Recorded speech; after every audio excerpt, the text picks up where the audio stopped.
I'll start streaming here in a few seconds. Bring this a little closer. Potentially. Go ahead. And I think we're live. So welcome to the 2017 Canadian Junior Championships. I'm Jake Shuknik, and I'm joined today by Vice President Terry O'Neill. How are you doing, Terry? I'm doing very well. We are streaming the semi-final match for the girls between Jordan Koss of Saskatchewan and Alexis Gallacher from Alberta. I apologize if I'm butchering Alexis's name. I believe it's Gallacher. That's what I was told. As always, if you have any questions or comments or concerns, reach out to us on Facebook or Twitter. On Facebook at BCB Official, and on Twitter at BCB Bowls. Apologies in advance. We're down to one camera right now. Having some technical difficulties out here, so we'll do the best to zoom in and out and make sure you can see the head. That was Jordan's bowl that came in by the jack there. Yeah, that's right. Jordan has the raspberry ripple bowls, and Alexis has the black bowls.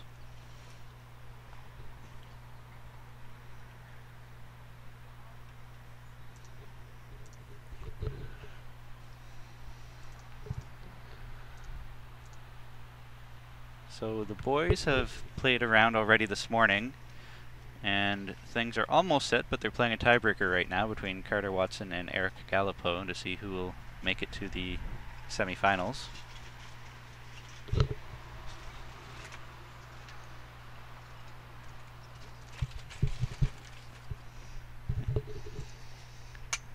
Jordan's sitting 2 right now with Alexis's third bowl coming down. We got to stream one of Jordan's games yesterday, and she just played incredibly consistent, steady draw bowling. I don't think she ever had a bowl more than 2 or 3 feet from the jack. She was just all over it.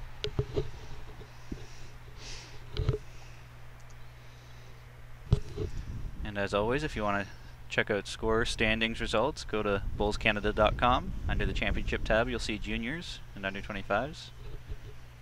On that webpage, you'll find all the information you could ever want.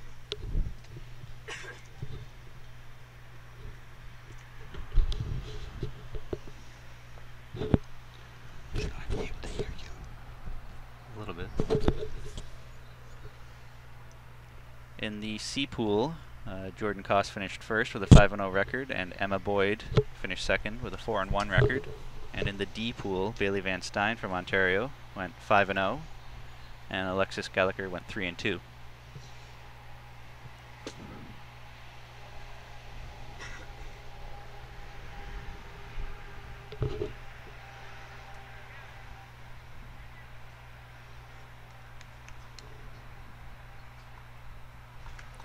Lovely draw by Jordan. Looks like she's lying 2 there.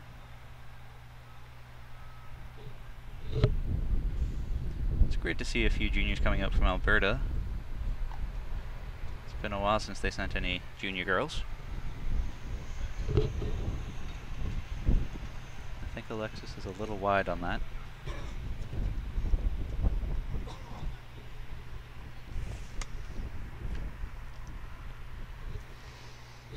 So that should be 2, if I'm not mistaken, for Jordan Koss. They have some great new jerseys this year, Saskatchewan does.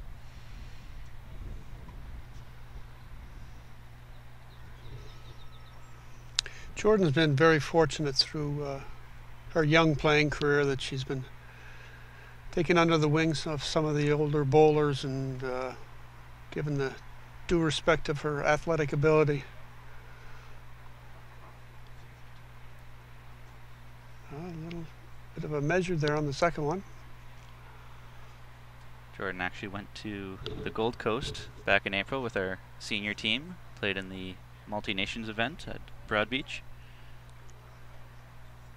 I was talking to her and she said she didn't play that well, but I would beg to differ when she took Karen Murphy to a 21-20 match in singles, which is no small feat to only lose by 1 against the reigning world singles champion. Yeah, and a multiple. She's got more medals than Carter has pills.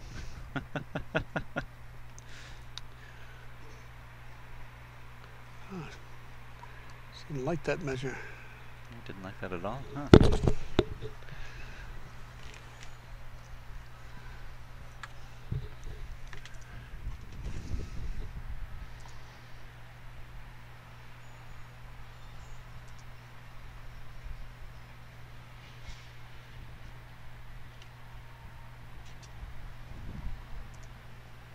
I think they're calling for an umpire to clarify that. So Jordan's line 1 for sure. They've already kicked out 1. That's the measure for 2. And on the rink a few greens over is the other semifinal match, Bailey Van Stein against Emma Boyd. Bailey got off to a quick start, 1-0.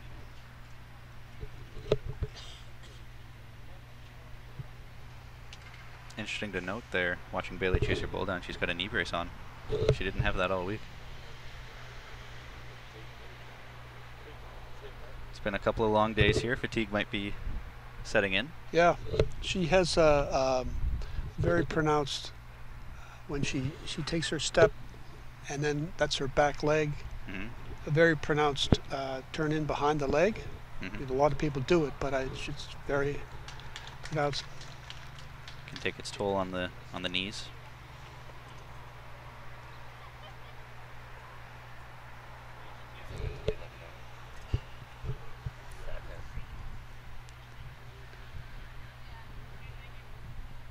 Big thanks to all the volunteers for helping make this event to go. I know Anne-Marie Seitman and Lena Cameron have been busy the past few weeks trying to make sure everything was in place before the event got underway. It takes a lot of hard work from all the volunteers, whether you're a club member or an umpire, even a coach, to come across the country to coach your athlete. It's no small task.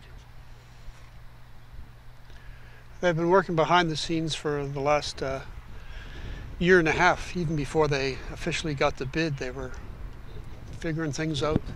They're very keen. Well, that's good though. Glad to hear that they were keen and excited to do it. I believe that's Ron Cameron out there. It was a black ball, so just one shot. Just one shot to Jordan. She'll make it 1-0. And of course we're playing games to 18 points, so ends don't matter. Not really anyway. That's a good thing. If you're down, you can always come back. I find I prefer playing to points much more than sets, personally, just because you always have a chance to come back and claw your way back. Yeah. Although the sets is fun sometimes. If you have a lousy start, get down, lose 12-0, then you have a fresh start to get back into the game. Yeah, that's true. That's true. You can really put it behind you.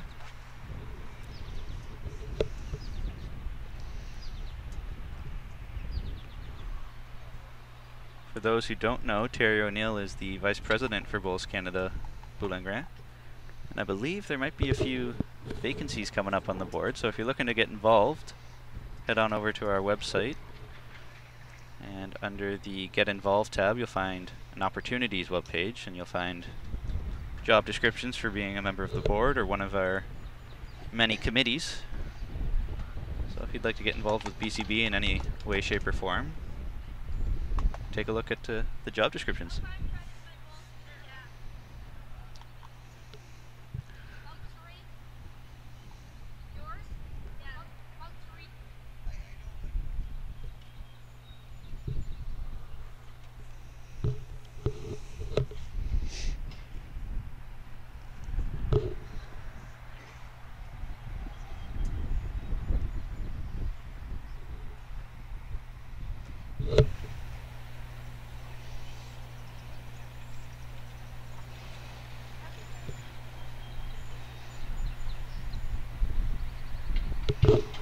Didn't really have a chance to watch too many of Alexis's games yesterday, but I believe this is her first junior championship that she's attended. Meanwhile, Jordan's been to 7, I think.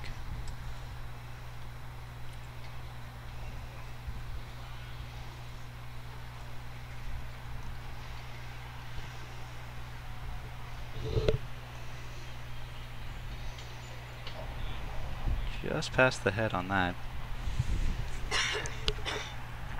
This is their first time, first end playing in this direction other than the trials. So the lines are different going either way.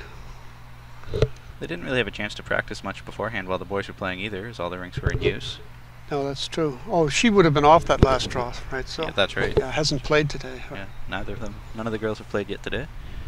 And now that the sun is shining, it might have more of a cause for concern for the boys over on the far rink. They're playing their tiebreaker.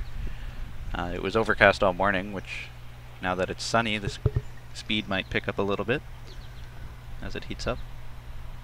No, actually, this green plays in reverse. In reverse? When it's sunny, the bowls stretch the carpet with their weight, and then when it's cloudy, the carpet tightens up, and the bowl runs a little quicker over the surface.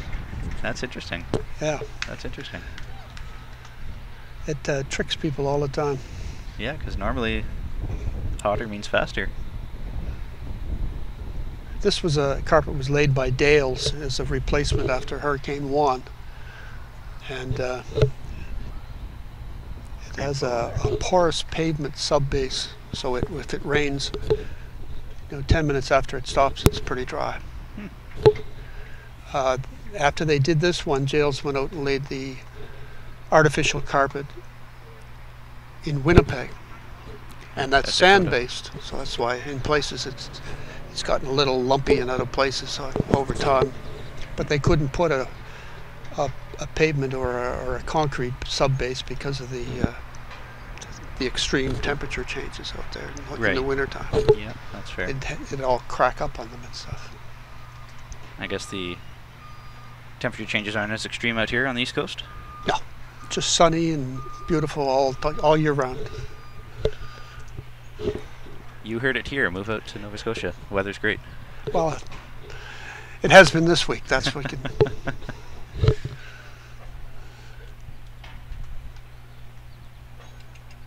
Jordan's certainly finding the center line. It's just a matter of the weight. She's going to pick up a couple here. Mm-hmm.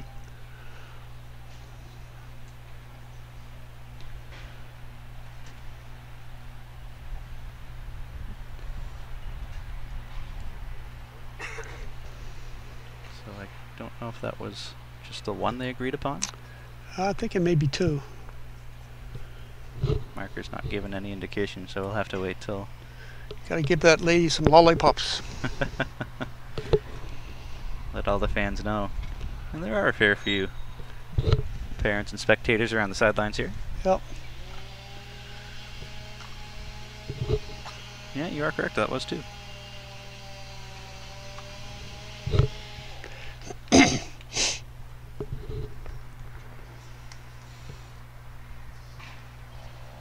About a medium length jack, I guess.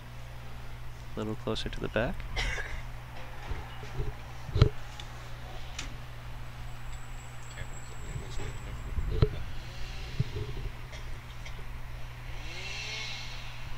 Jordan's looking to lock her first one on, just past the jack by about 3 feet.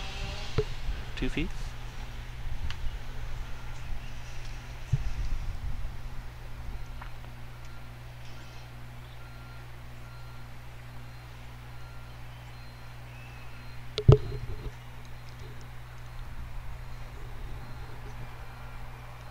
Alexis is a little inside.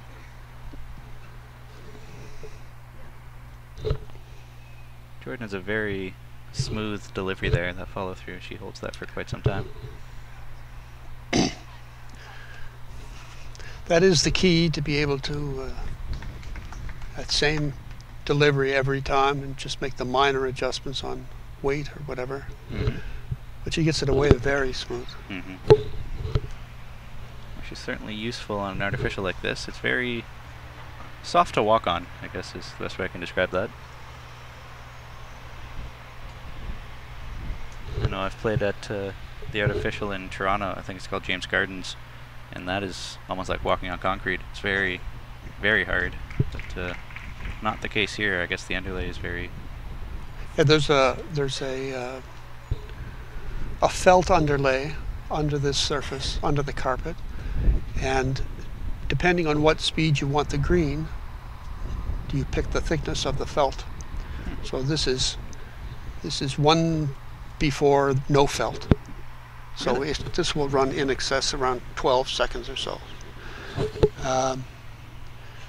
And then when you go up to maybe a 2 or 3 inch felt, it would run slower, take it down to, say, 10 seconds. Yep.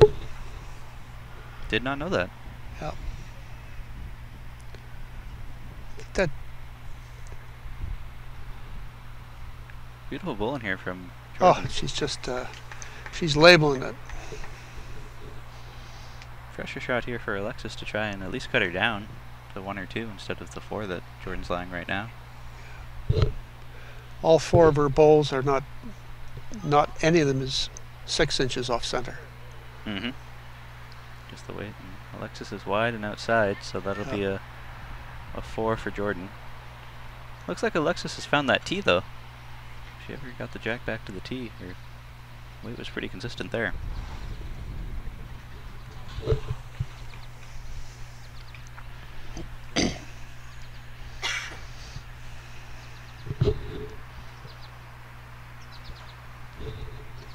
Next door, Bailey Van Stein's up 2-1 over Emma Boyd of BC. They've had some very nice heads over there also. Mm-hmm. Very pretty bowls, 2 of them. Bailey has mint ones and Emma has some nice blue speckled. It's a lot easier for the spectator to tell the different colored bowls also. Mm-hmm. That's for sure. That's why they have adopted them in the PBA with the green and red. Mm-hmm. Yeah, that's kind of neat that they have just green and red, and when you get over there you have to pick one of the bowls they have there already. I think Jordan's still sticking with that medium length. It's a little shorter this time, I think.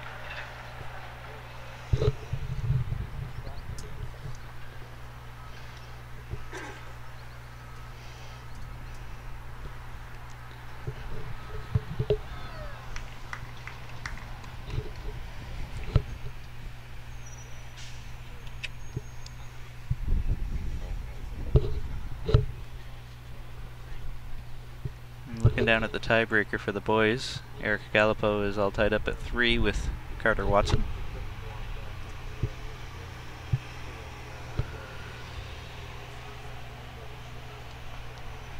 Carter's got a crowd of 3 bowls in contention there, with 1 bowl each to come.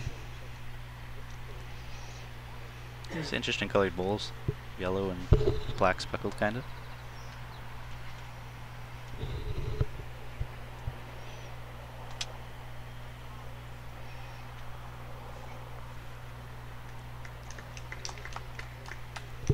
Jordan with a toucher there, but didn't stay with it. And after the semifinals today, we'll be streaming the women's finals, followed by the men's finals. So there's still 2 games to go after this. Men will be playing their semifinals at the same time as the women play their finals. And of course, if you're in the area, I'll come on down to the Dartmouth Lawn Bowls Club. Love to have you here.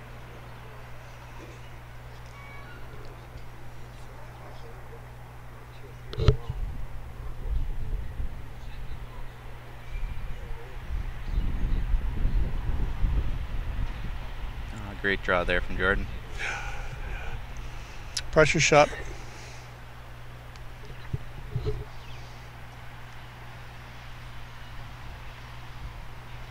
Jordan's no stranger to being under pressure, I'm sure, after all the bowling she's done.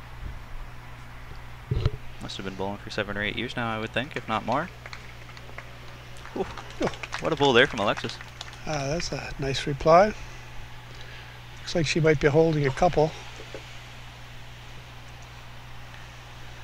And both girls are going to come down and take a look at the head, assess the situation.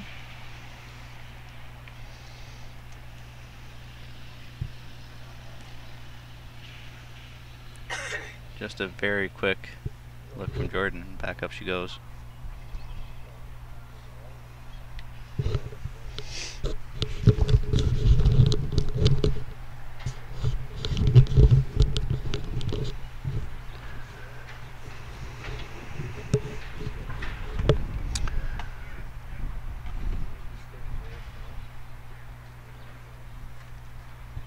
to her backhand. See if she can jack her bowl, but just wide. Big opportunity here for Alexis to get back in the game. She can draw a third shot. Almost cut the lead in half.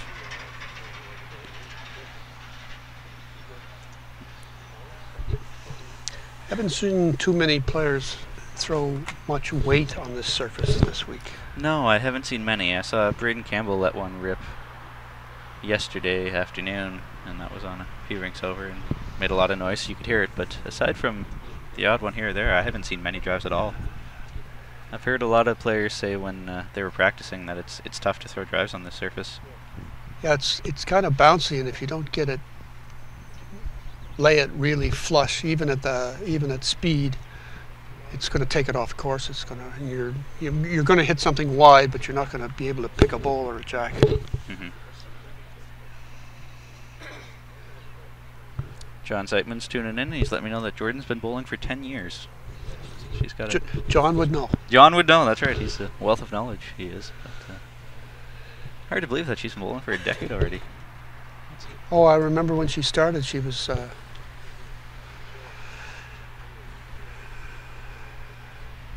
She was even pretty good then, and now she's, as she's grown up, she's getting more athletic and better control of her balance and her touch. And Jordan doesn't want to give out any more than that one. Gotta make her measure for it. Doesn't cost anything to measure. No, it doesn't.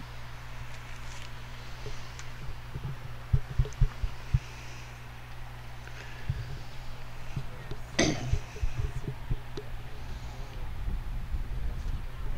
yeah, just the one. Yep.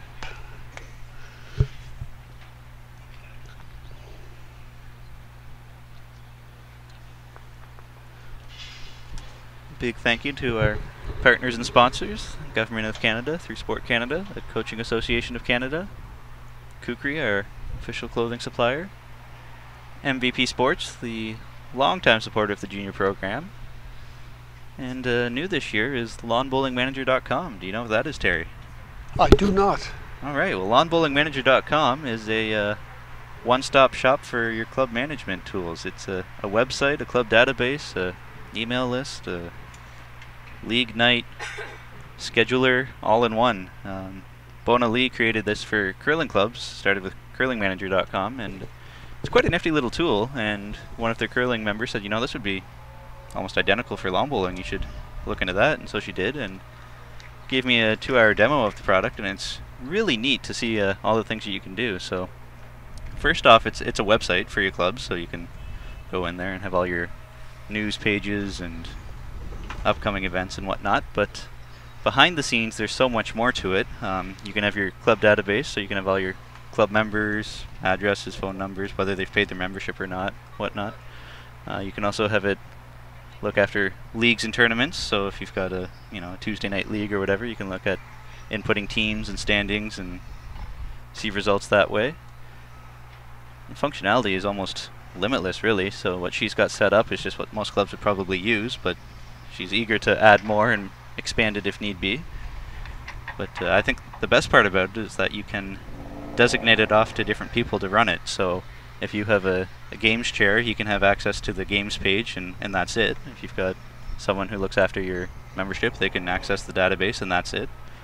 Or if you want your president to look after everything, they can access all the web pages and all the tools. So it's there may be some applications for some issues that Bowls Canada has been looking at database-wise and that sort of thing, and maybe considerably more affordable than some of the ideas that we've looked at. Yeah. They have a bit of a pricing scheme. I think it's 0 to 160 members is $30 a month, and then 160 to 300 is $40 a month or something like that. You'd have to go to their website to figure it all out, but they also have an inbuilt ad rolling banner at the bottom of the page, so if you find any local sponsors, then you can feature their ad, make a little bit of revenue that way.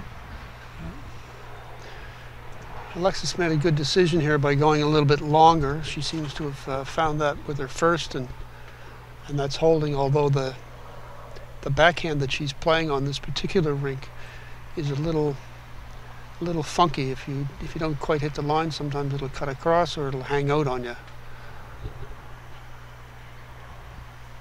Great weight there from Jordan. Yeah, beautiful.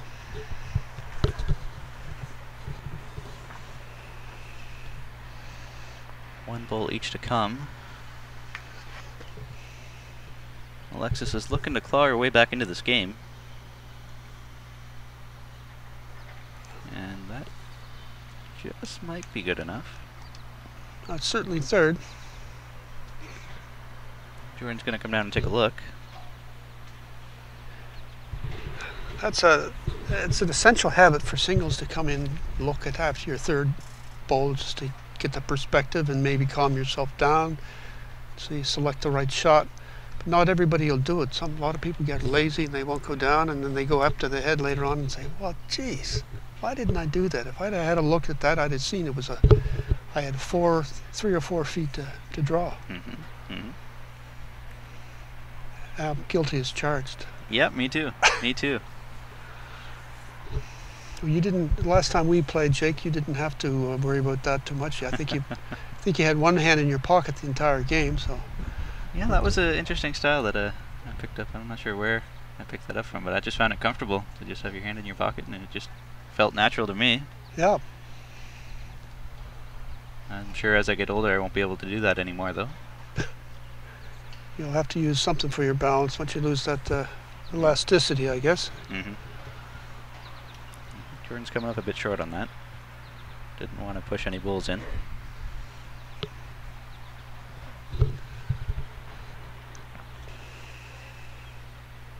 Behind the rink, both of these players have coaches sitting there giving them a few words of encouragement every time they come off,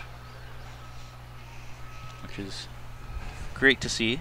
Great to see that I think almost all of the girls in these semifinals have a coach there supporting them. It's a huge help, even if you're just confirming something you already know. It just adds to what shot to play and that sort of thing. I used to coach out in Edmonton for the singles one time, and it was just, he used to coach Priscilla from BC, and he helped me in a couple of different spots where I wasn't quite sure what to do, or what we were deciding to do, and the shots came through, and it was really great after that. You played that, it gives you that extra confidence. Make sure you're making the right decision. Maybe it's something you don't see. You've missed the back position or something like that.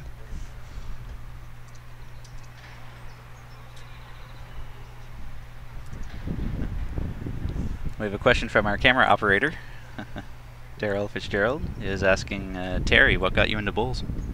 What got me into bowls? Very interesting. At St. Mary's Boat Club here in Halifax, is a recreation club that used to be owned by the Catholic Church in Halifax, and that's where all the Catholic kids and the families went, and the Wagwaltig was where all the Protestant kids went. Anyway, there's a lawn bowling green at St. Mary's, and my parents helped establish it way back in the 1950s, I would say. And but the kids were never allowed to be near the green. It was just for the older folks. But I knew it and had watched it. Didn't really have any real perception of it. But then one time, my wife and I were at church or something, and it was mentioned that people wanted to go down and try it out, and I said to her, "Yeah, let's go down and try that out." Not thinking she would. And she said, "Sure, let's go." And off we went, and the rest is history. Stayed there for a while, and then switched over to Wanderers. It was a little bit more of a competitive club, and that's like 25 years ago or so. The more you know. Alexis picked up one there that last end. Bailey Van Stein's up 4-2 over Emma Boyd, and further on down, Carter Watson's up 8-3 over Eric Gallipo in the boys tiebreaker.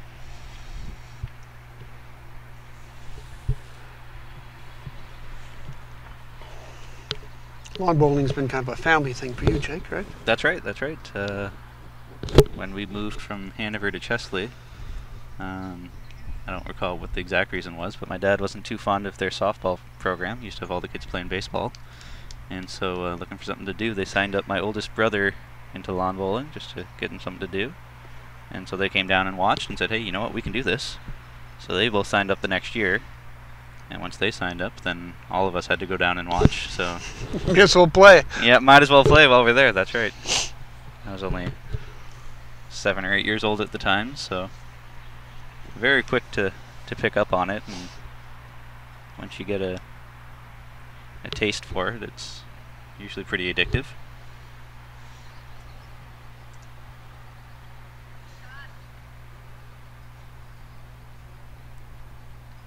That was probably 16, 17 years ago now that I think about it, when I first started. Oh. How old were you, though? Yeah, I think I was 8. 8. I think so.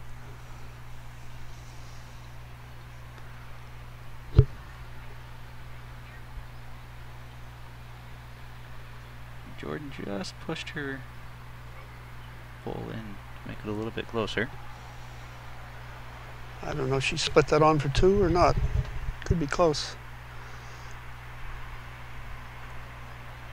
Alexis is quick to just keep firing. Didn't want to come down and take a look and didn't ask any questions. So I guess it didn't alter her shot much. She knew what she was going to play. And by golly, she played it. And played well.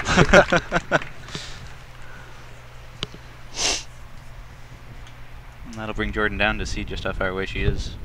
That looks to be a good foot separation between Jack and Bull. Yeah, at least. Size 13s.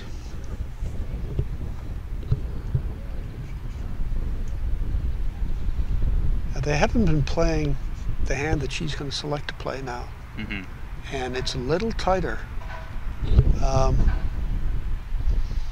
Depending on your draw line, not much more outside the mark.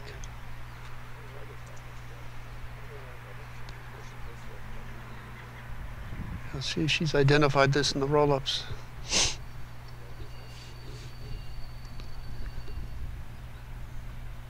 From here, that looks to be pretty close. Pretty close. Yeah, well done.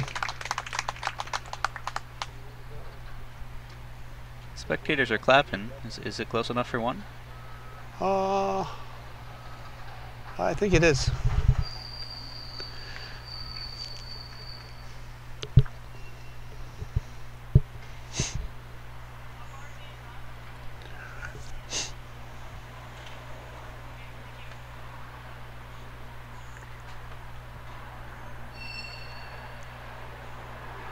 I had the occasion to watch a lot of the Australian Open games when they were on.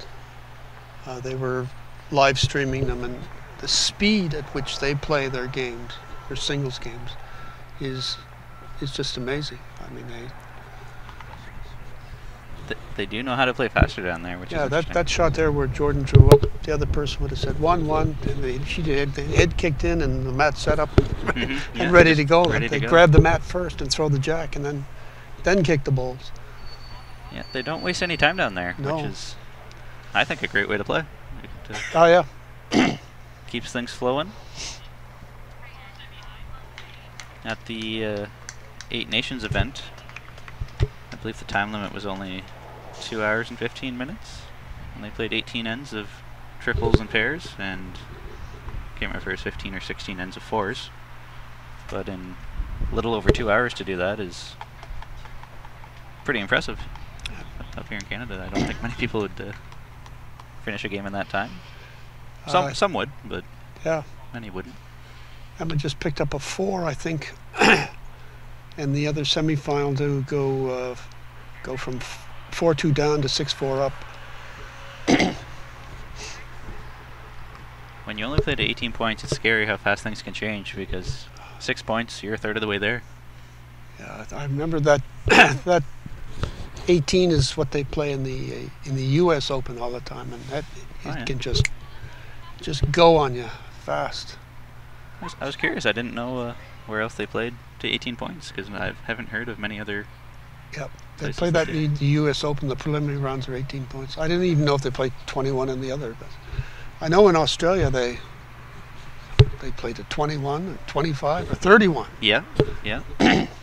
But because they play so fast, they're still over in an hour and a half. Yep, still quick. And Jordan has just found her stroke here. Oh, for That was sure. some beautiful bowling there. And that is not easy to do, to make that. That's virtually an identical bowl as the first one she threw. And that's the key to success, is to be able to repeat that good shot when you make it. Mm-hmm. And you can group your bowls like that. It's just a very small target for the opponent to get at. Really puts the pressure on too. Oh, that was a great effort. She got second shot out of that. What do you think Jordan's going to do with her third bowl here? Well, I would change to my other hand myself. Yeah, I think I would too, but she maybe did not. Try and tuck the jack away, or maybe, but she's played the same hand. Another bowl in behind.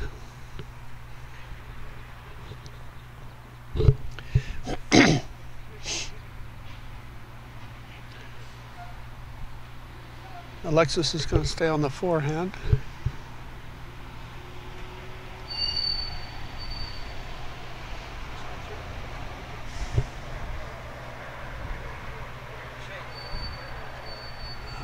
Nice effort. She had the weight she needed, but just slid through on the high side.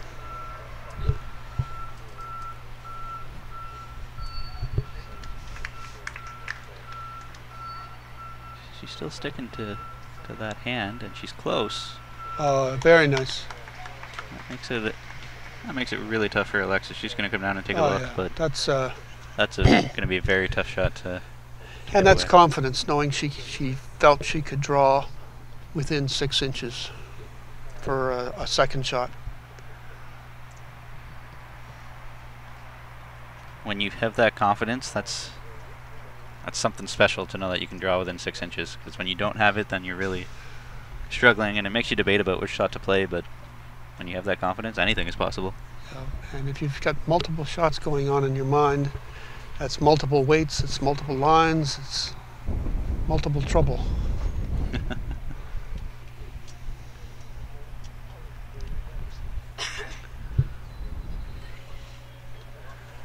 Not sure what Alexis is going to do here.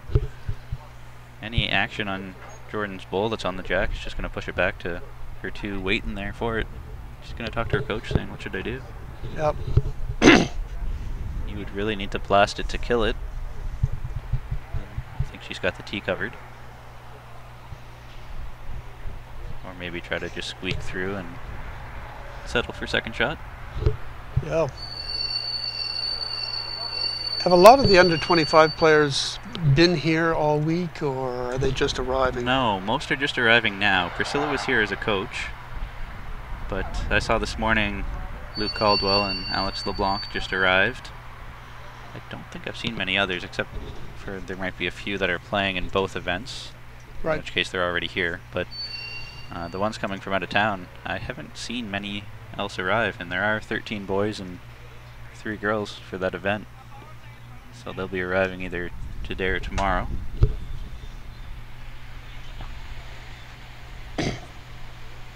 John Siteman's been here off and on all week, obviously, as a local. He's competing I in saw it. him marking some games yesterday. Yep.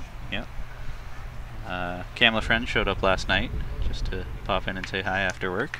Oh yes, he works about an hour, no, maybe 2 hours down the South Shore, out of Bridgewater, the surveying company. Right. And Brandon Watson is here as coach for Carter. So right. He's another competitor. So, but I imagine the green actually hasn't had much downtime for anybody to do anything. It's been all go. So Yeah. I was talking about that yesterday with, I don't know if it was Daryl or John, but at most of these events in the past years, whenever under 25s would show up, they'd practice for the day beforehand and roll some bowls, get used to it. But this year, they're not going to have any time to do that. No. Because it's all go until tomorrow's the Forster-Lang Pairs, which will be going all day, and then right into action.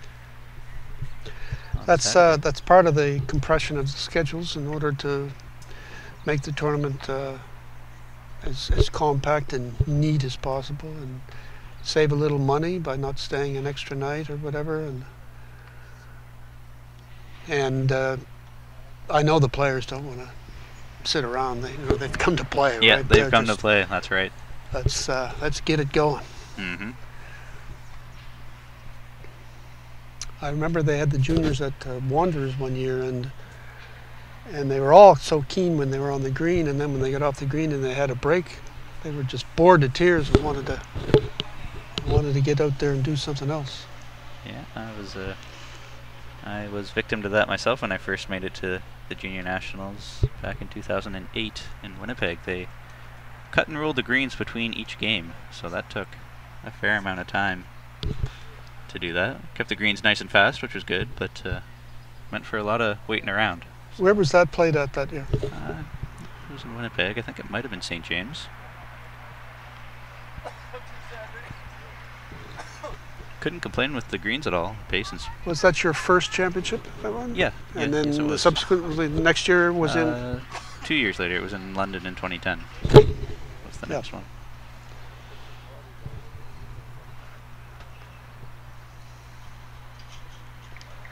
It's hard to believe that it's only been a few years since I've played in this. I guess 3 years now since I played in the under-25s, but most of the kids playing in this I don't recognize. No. I don't know who they are. So it's great to see so much new blood coming up. Oh, they've come up through the programs and they can play.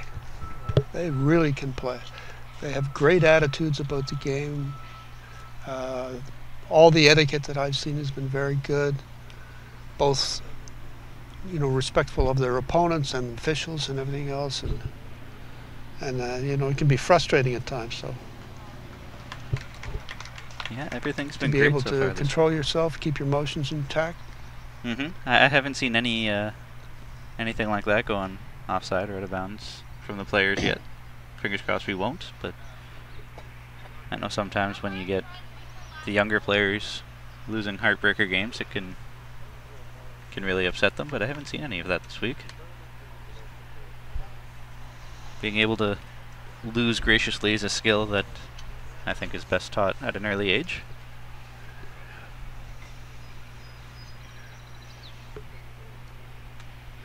And that's not to say anything about their competitiveness. They're all competitive, that's for sure. Oh yeah, oh yeah. They're all here to play. That's why they're double checking the other fellow's measure. Mm-hmm.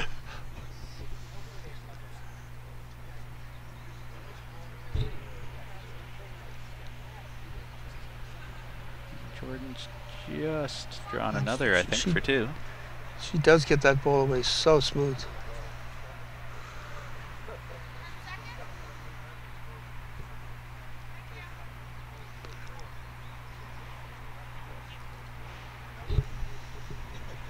Jordan's been on camera many a time before, but for Alexis, this might be her first time ever being streamed.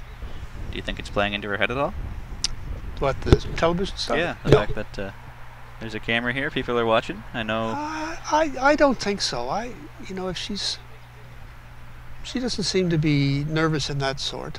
She may be trying to figure out the green a little bit because it can be tricky. But this setup here is it's a nice ball. Oh, she deserved better there. Mm-hmm. I don't know if she got the one or it just fell back on her. But this setup that we have here is it's not very intrusive. It's not like big cameras and Mm-hmm. It's pretty secluded. sound mics and cameras hanging over the greens and like they do in Australia and at World Bowls and whatnot when they have the high-tech noisy equipment. Commentators saying, "Oh my goodness." Well, we can get a megaphone and start doing that. Yeah, we could. Really start distracting them. I think they'd probably put the run to us.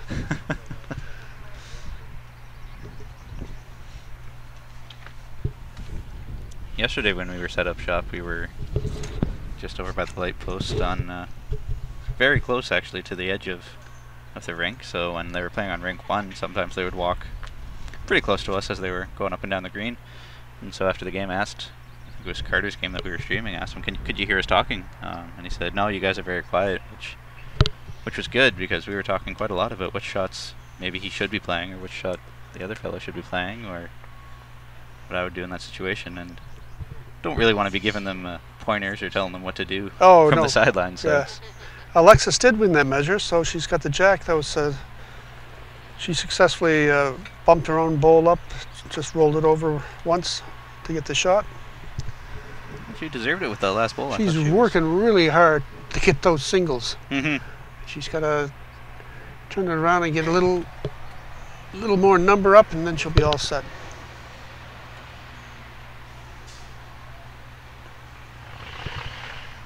It was Bridget Masterson that played against Jordan yesterday when we were streaming, and although the score didn't indicate it, I thought Bridget played quite well against Jordan. Like Jordan got the win 18-0, which was sort of disappointing to see on the scoreboard, just because Bridget played a lot better than the score indicated. But it's just so tough, and you're battling every single end against steady draw play. It's hard to keep that going throughout the entire course of a game.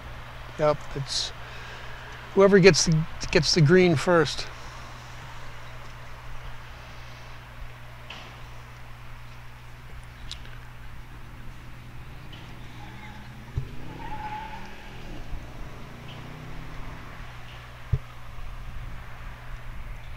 Jordan's drawing around for shot. Oh yeah, she has this length just nailed. I'm kind of surprised that Alexis didn't try to move the mat a bit or lengthen it out. Maybe play short or play extra long just to change things up, because this mid-length game here, this length here right now, is almost perfect for Jordan. She's really got it figured out. Yep.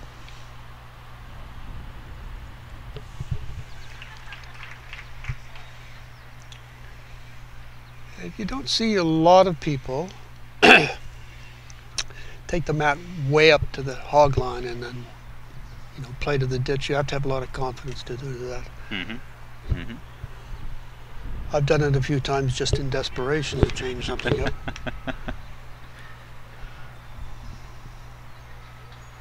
She's just beautiful.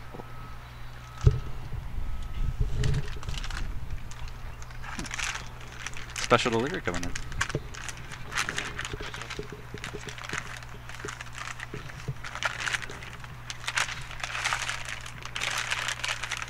Oh, I just got the raffle tickets for the under-25 winners. Big thanks to MVP Sports, as they donate a set of bowls to men and women who win the under-25s to help raise funds for their trip to Australia for the World Youth Championships.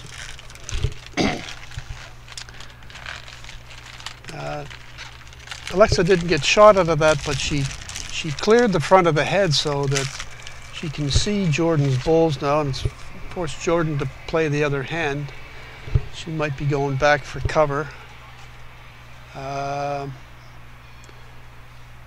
And she is. That'll be interesting to see what Alexis does. She's going to come up and have a good look. Take a look. Makes it tough when you have a few short bowls to try and get in there and make a difference. Yeah, you can crash bang through the middle, but if you don't drive them all off the green, everything from there back is going to be a counter. Mm-hmm.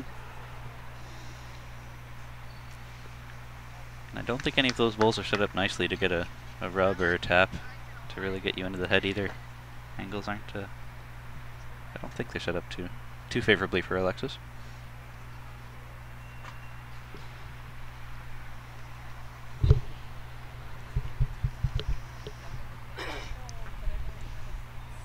Last night John Seitman was giving me some updates on the Golden Nugget down in Australia, which is a pretty prestigious invitational tournament. Fantastic. And at the time, Ryan Bester was into the semi-final, but I saw on my Facebook feed last night he's now into the final. So I'm not sure if that's taking place later today. But I believe I have a feeling it's probably been played by now. I'm not sure. Oh, just through. Alexis just slides through the head. She'll lose a count of 2 on this one. Oh, Jordan has one more bowl to come. One more to come. I believe Ryan's the only guy ever to win back-to-back Golden Nugget titles. He is, indeed. Yeah. When I stayed with him in 2015. That was only a couple of years ago. Yeah, it wasn't long ago at all. That is extremely prestigious. That's played at Tweed's Head. Okay. Extremely prestigious. They've got the best in the world. I think Carmen Anderson and I think Carmen Anderson was in the women's final. She's won that before. She's from Norfolk Island. Okay. She's a miracle lady. She's a great bowler. Jordan's coming up short. Didn't want to push in Alexis there at all.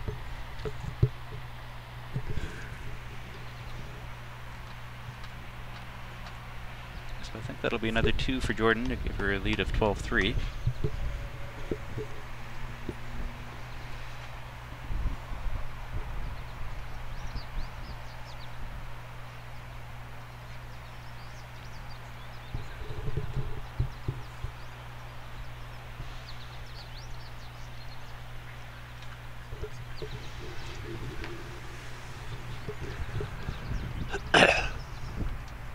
You can see Jordan's measuring her paces as she goes I saw out that. there. Yeah. That's You put it right in the spot you had it before.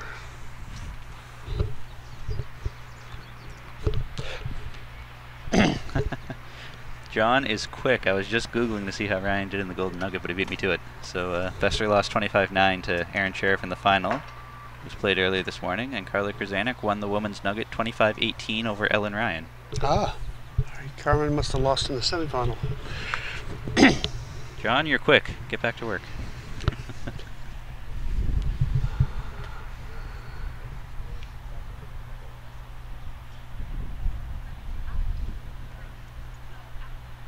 Jordan starting off with about 2 foot past the jack.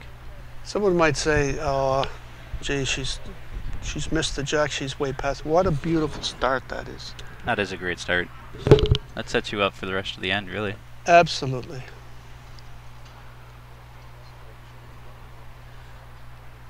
If the jack moves, you've got position. Yeah, Alexis. beautiful. Gives you the confidence to play through the head. Mm-hmm. Alexis took advantage of that fact, though, that she's not pinned on the jack and drew in close, so Alexis is flying 1 at the moment.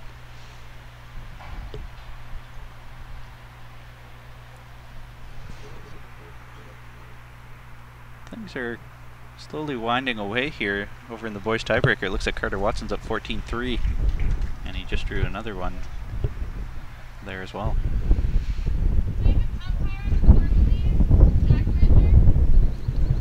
The women's semifinals calling for a jack measure as Bailey Van Stein is up 10-6 over Emma Boyd. It's a very back and forth battle. My guess would be that that's legal by a yard or 2. Yeah, it doesn't look like that's really short at all. It looks fine to me.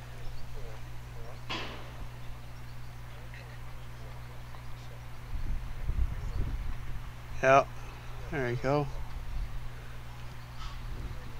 Yeah, that's plenty good.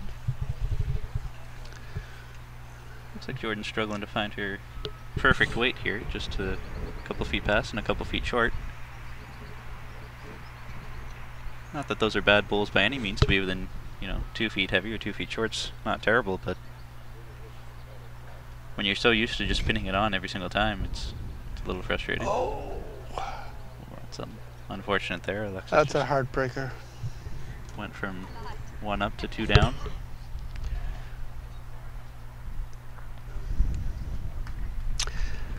Now, would you try and block the path there, Jake, or would you draw through the head, maybe tuck the jack away, fatten it up? What are you doing? I think I'd still be drawing into that. I think I might try to push her out and flop in, change an angle or 2. I'm not sure how that looks from the mat right now, but I definitely wouldn't be scared of it at this point. When you're up 12-3, it's a bit of a cushy lead, and based on how Alexis has been playing, I think I would still be playing aggressively into that, I think. She's there. Yeah. Very nice. No harm with that. The fact that ball went in back of the other one that's next to the jack kind of locks it in, the front one, so makes it all the more difficult.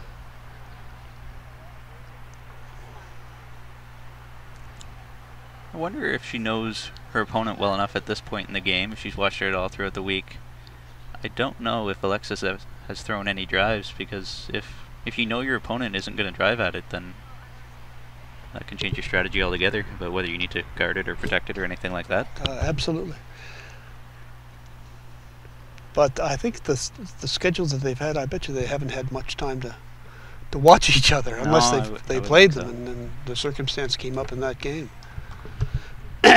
Although, based on how quickly they played, when we did stream Jordan, she was done in I think 35 minutes or something like that, which was a really quick game. So she could have walked around and watched a couple others. Yeah. But a lot of others were quick after her. We tuned into the green next door, and they were done 10 minutes later as well. So they were done in 45 minutes. So these games go by quick. So I don't know if that 10 minutes was enough time to look at anybody else or not.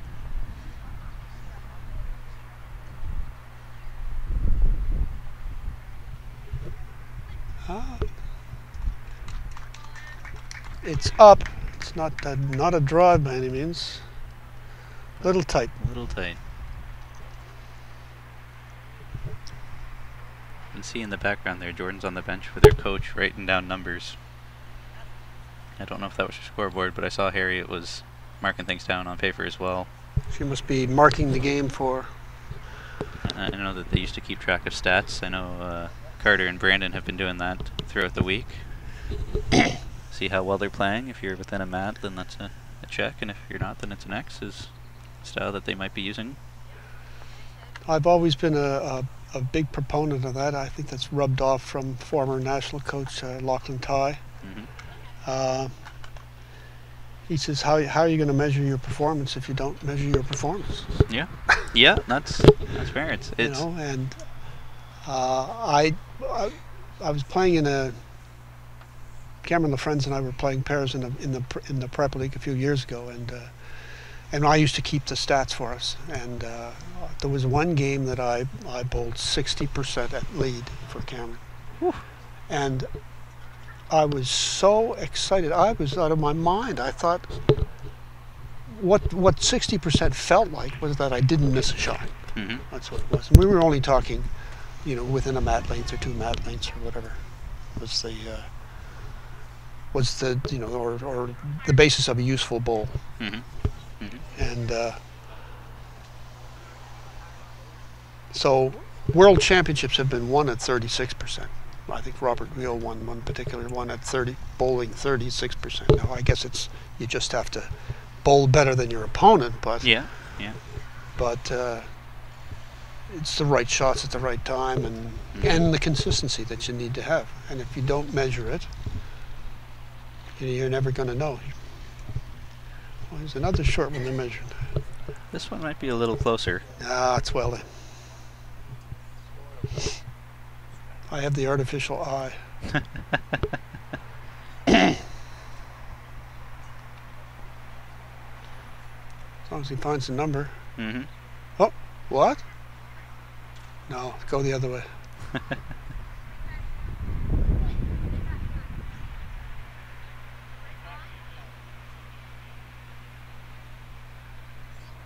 There. Yeah, that's in by over a yard.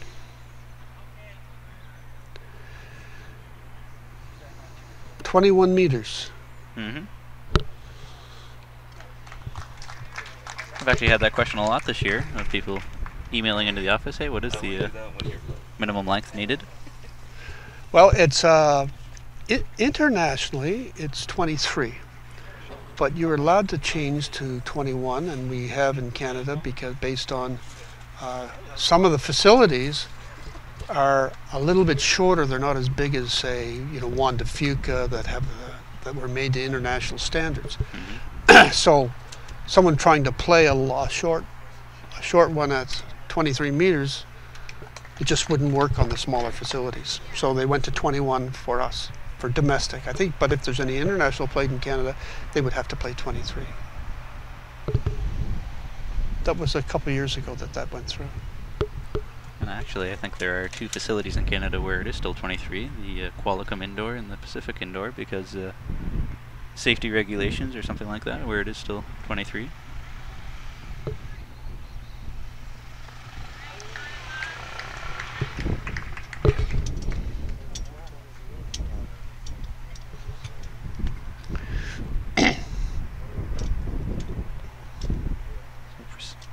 Jordan is off to a really good start here this end. Wow. Oh, these are unbelievable. You throw a tea towel over her first 2 bowls most ends.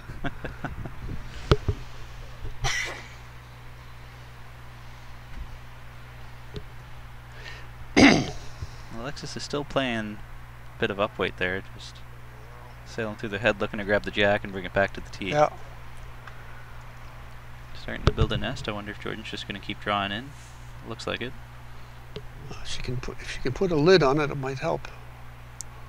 It's a little shorter. Alexis needs to be careful here because Jordan only needs 3 for the game, and right now she's lying 3. I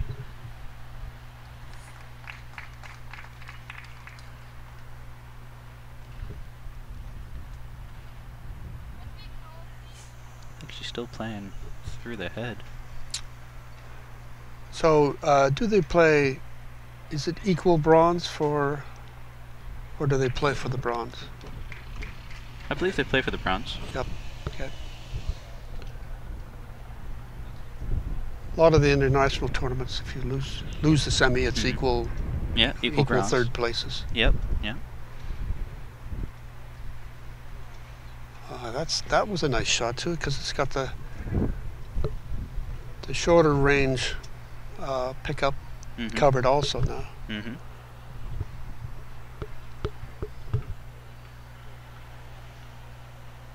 Alexis's last bowl here. She's going for the brave soul. Try and pick it up. Going for it all, but I think she's just a little wide. Just a little slide through. Yeah. So that's the game. Jordan Koss will be through to the final with an 18-3 victory over Alexis. Her opponent, though, is yet to be determined, as Bailey Van Stein and Emma Boyd are still duking it out. Bailey's up 10-7 right now. It looks like Emma's lying 1 in the head.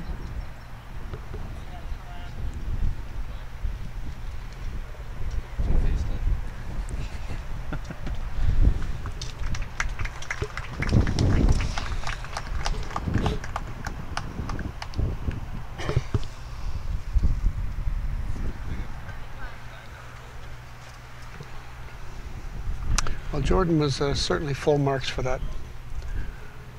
She was very smooth. Right now you can see the head for Bailey and Emma. Bailey has the mint bowls and Emma has the blue ones.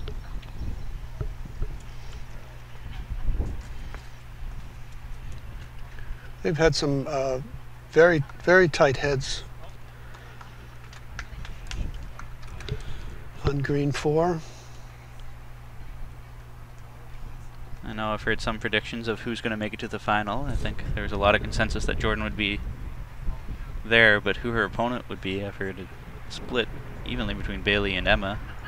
Bailey went 5-0 in the round robin, but when Emma and Jordan played, they had the closest match you can get. They were 17-17, and Jordan got the 1 for the win, but very, very tight game.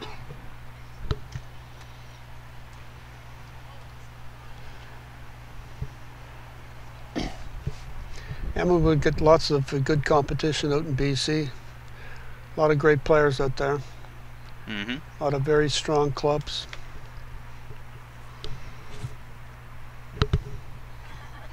I've heard that Priscilla, her coach, has played with her and Kara Webster, the 2016 junior champion.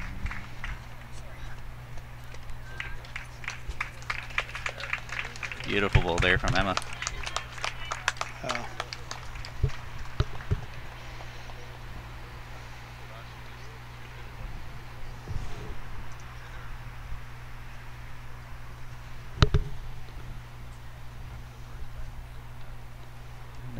Now she's in a little bit of a pickle because she doesn't have any bowls behind the jack. So it could be a cold draw or something within 6 inches to cut her down to 1. Yep. In the boys tiebreaker, I think Carter Watson just beat Eric Gallipo, so that'll get Carter through to the semis.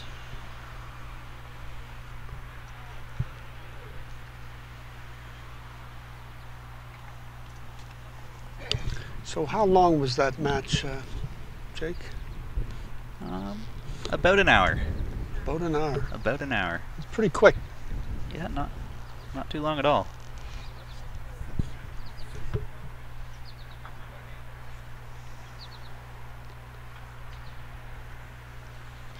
So that looks like that'll be 2 for Emma. Yeah. Yep.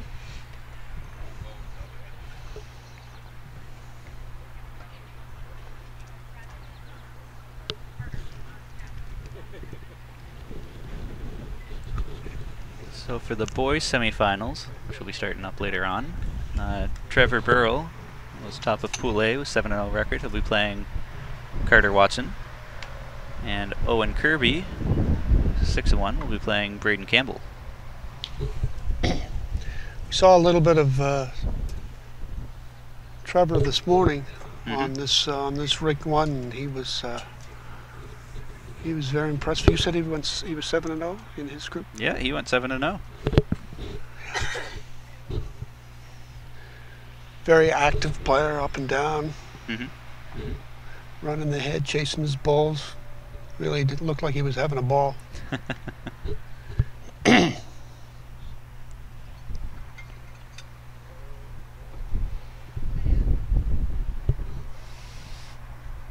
Braden Campbell will be looking to three-peat, the only boy to ever do so if he's successful.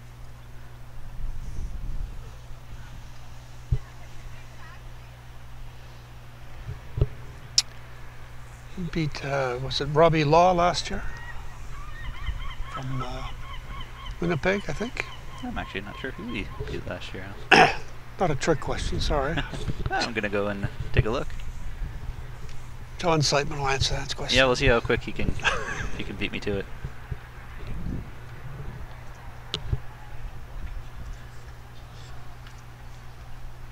Let's see here, yeah. In fact, it was John Seitman that he was live book facing.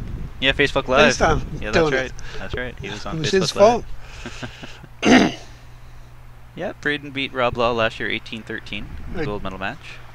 And Carter Watson got 4th.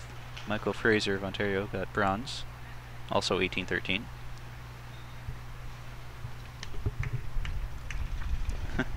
Looking at the girls from last year, Kara Webster got gold, Jordan Koss got silver, but Bailey Van Stein and Emma Boyd got bronze and 4th. So 3 of those girls are all in the semis again, and now that Kara's too old, Alexis filled her spot.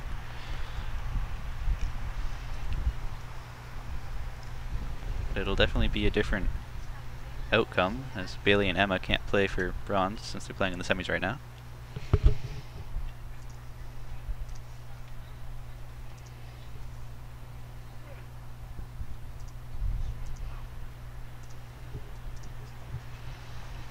She's slid the brace down her Down her leg. right leg to her ankle now, so it's her knee must have loosened up a bit.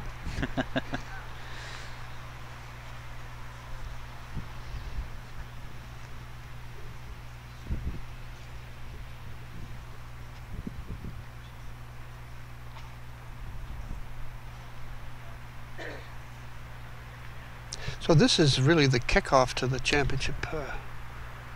This was the first event for the Canadian Championships, right? Yeah, that's right. That's right. This is number 1, and then the under-25s is right after this, if you consider that part of this or not. Then we have the majors out in Victoria from August 14 to 19, which will be live streaming as well. Followed by the senior triples in Peterborough, Ontario from August 24 to 30.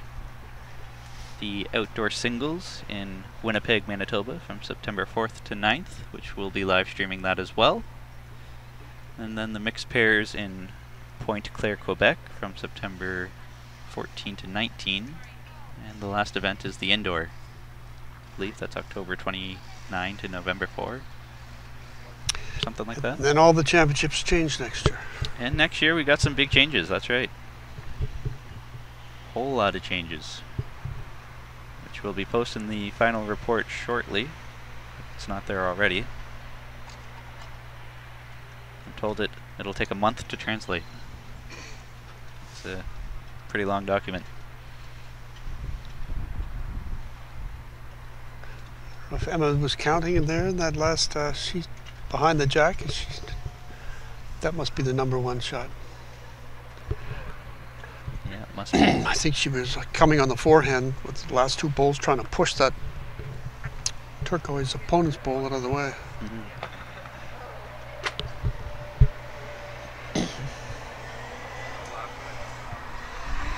One thing that I haven't been saying enough on these streams is a big thanks to Henry Lang and Irene Forster for supporting the junior program over the years.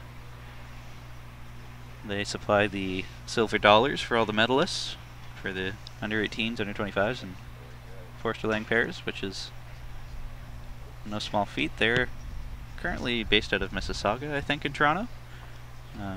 But they've been supporting the junior program for many years. They've always been big backers.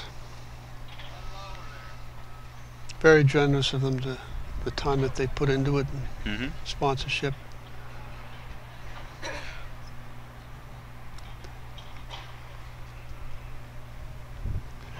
Gamma still likes that back one. Yeah, Bailey's going to measure it, though, not going to give it away. No.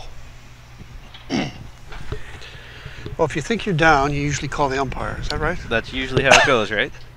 And hope they see it your way.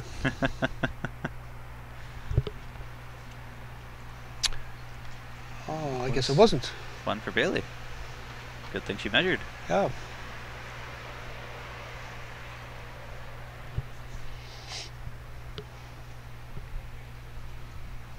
Makes it 11-9. Plenty of game left. And I could easily see this game going down to the wire as well.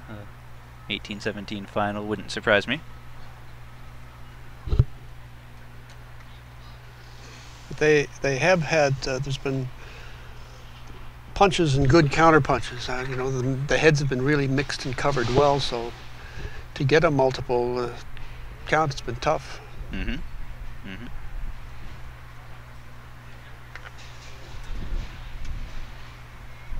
And when you're in a game like that, you don't want to start taking chances of making big changes, ones that you can't match yourself, and you lose a 2 or 3, and it could be the end of the game.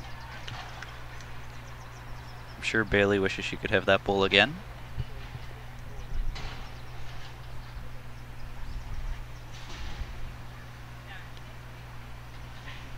Yeah, when you have a real tight match like that where you're just trading blows 1 for 1, those are some really great games to play in, because you know that both players are feeling confident in their game. And I really enjoy playing those games. Yeah, and your focus is at its highest point, and you don't notice anybody around you, or the traffic going by, or people yelling, or nothing. It's just tunnel vision. You just absolutely.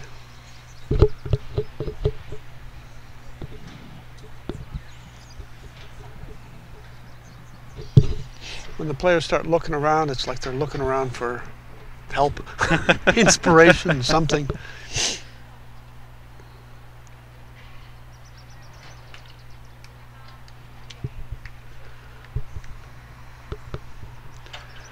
It's a nice ball by Emma there, matching the back ball.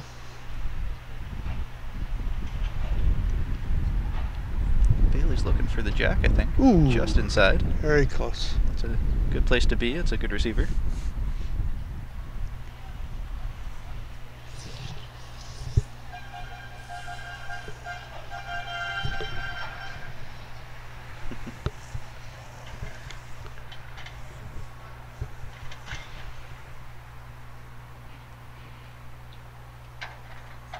I don't think she likes it. I think it's a little wide for what she wanted, the way she's swinging her arm as she's walking down. Don't know if that's going to be in the way or not.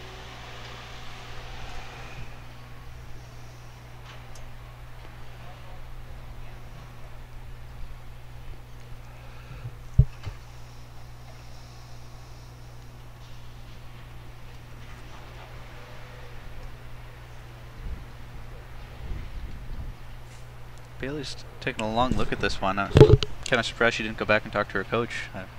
From the games that we've seen of her, she frequently talks to Cheryl Ann Milligan about which shot to play or how to play it. She's opted to go alone on this one, I guess.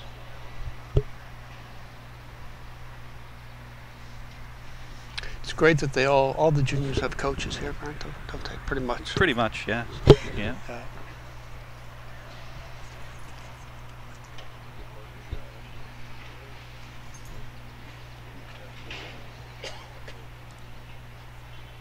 Just inside. Hair inside. So now Emma has a bit of a... Can't really tell if that's one or two.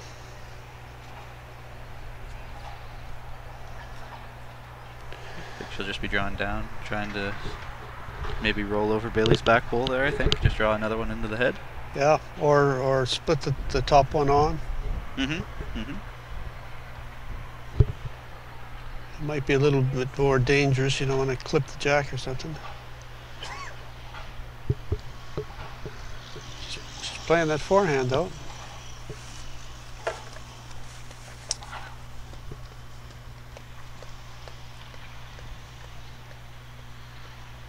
Changing her mind, maybe. No, still sticking with it.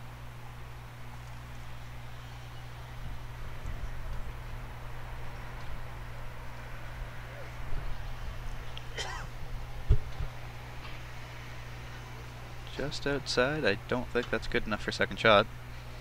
No.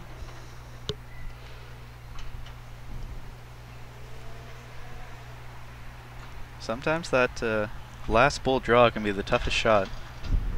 You can have a wide open draw and it's the last bowl of the end, and they're so important. Like that was an extra ball. That was a bonus ball. Right? Yep. Yep. When you're down 11-9, got one out.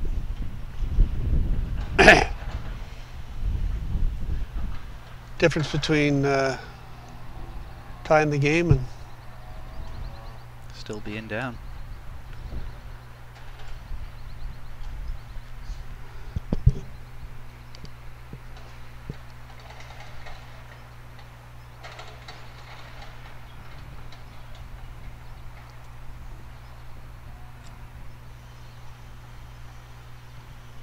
They've come to a consensus. Just one, I think. Just the one. Yeah. Makes it 11-10 then. Yeah. Bailey still clinging to a 1-point lead.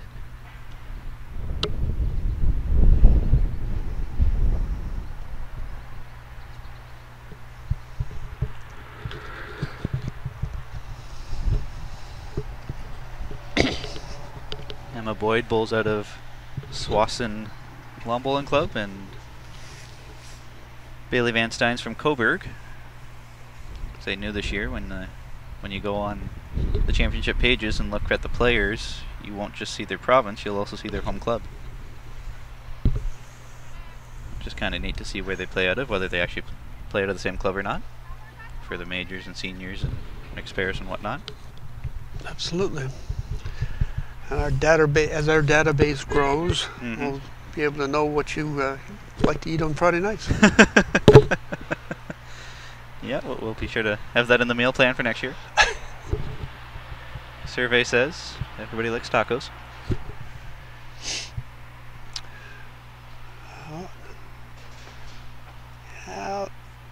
What does your eye say to that? That's.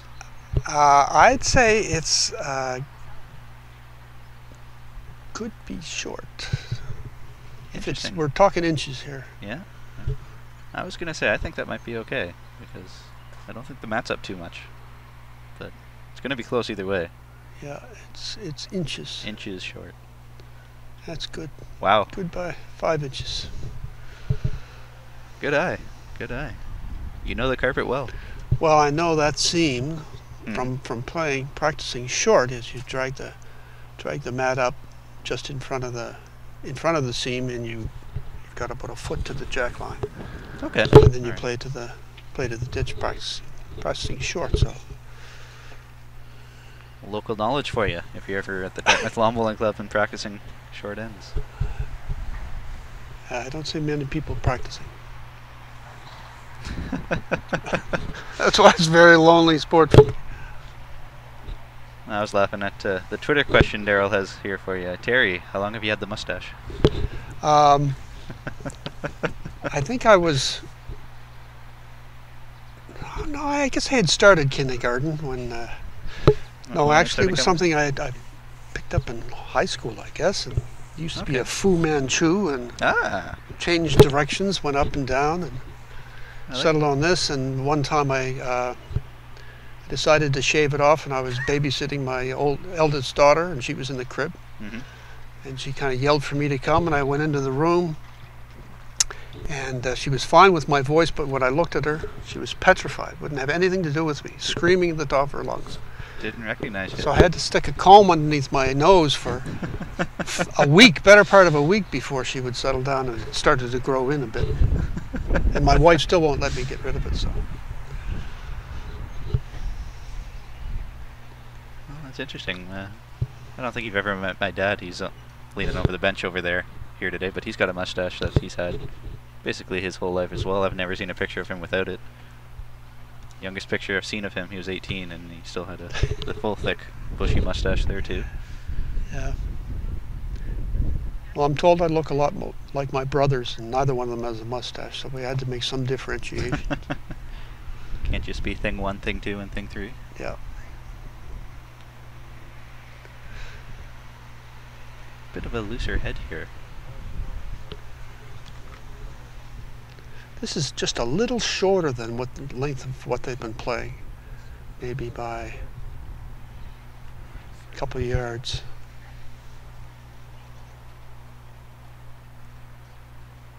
Yeah, it seems like they're just struggling to get that fine weight, just a couple feet through or a couple feet short. Just can't get the perfect touch.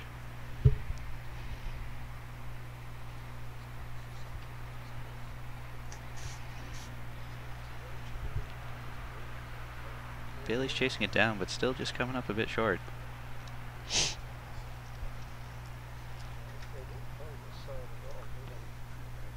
That particular green 4 is a tough green going in this direction away from the clubhouse. The lines are very fine and weight sensitive. But going in the other direction, as you saw them play, they had nice grouped heads, and you could find the center and everything else. Now that the center kind of grows here, and it's probably 5 feet. They're drawing within 2.5 feet either side of the center line. That makes it tricky to play, knowing that it's almost a whole different game going one way than the other. She's very fortunate there to split on.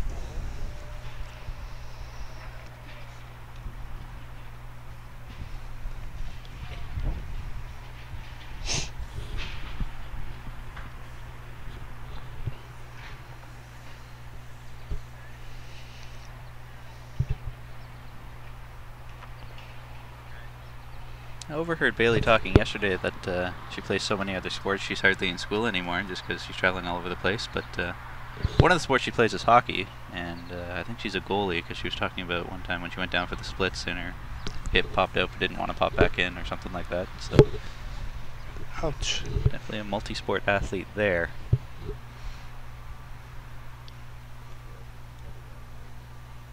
Close. Just slid through.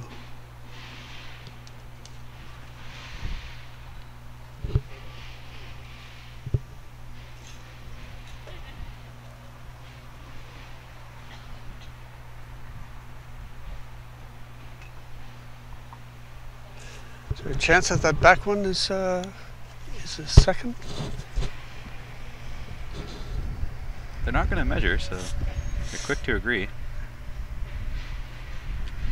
It's definitely one for Emma. Yeah, that was two. It was one. No, just one. Pair of elephants.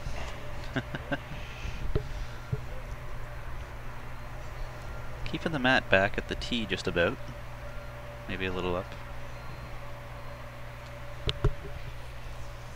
Playing a medium length jack.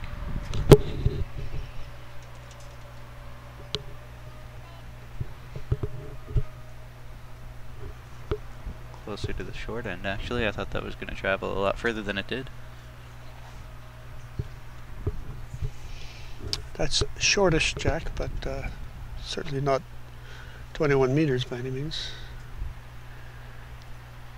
Maybe 23, 24.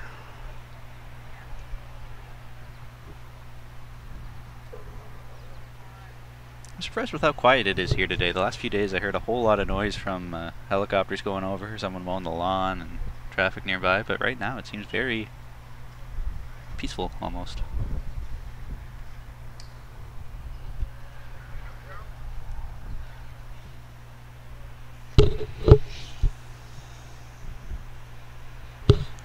Do you find yourself getting distracted by outside noises when you're playing? No. The only thing if I'm not playing well, it appears that everybody on the green is 6 inches away from my ear and they're talking loudly about nonsensical things. And they won't stop. When I'm playing well, I wouldn't know who it was, what day it was, or anything else. I just, I don't even look up. My head's on the green and you're seeing the line and you see it,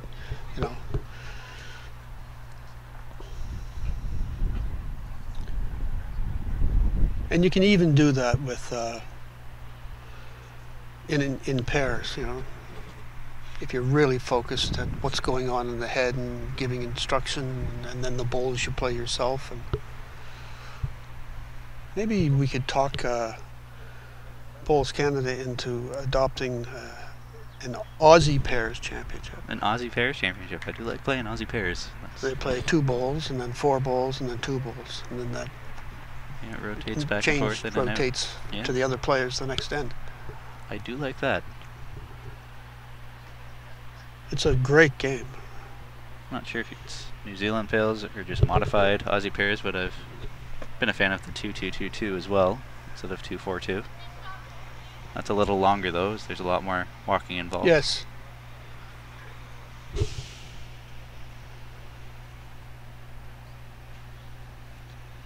So Emma's lying 1.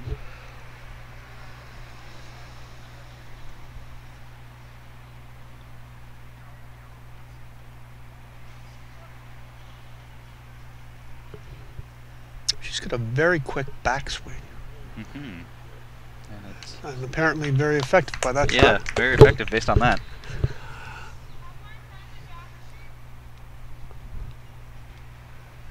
Just got a request from our scoring app guru, Keith Johnson, if I could add the provinces to the end of the names here on the scoreboard, which I don't think they're quite big enough based on Bailey's last name. Van Stein takes up a whole lot of room. If I throw in Ontario, that's going to overlap the score. You won't be able to see 11. They have the Ontario colors, the maroon on the sides.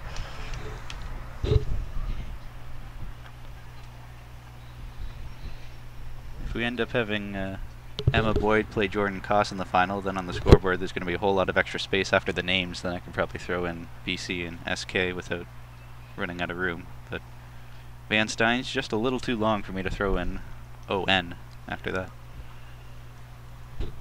Oh, for your... yeah, just for the scoreboard here on the stream. Right. Yeah. I was playing around with a different scoreboard. They have a couple models here that are pre-made, but this is the easiest one to use, or it's the biggest, where you can read the words the clearest.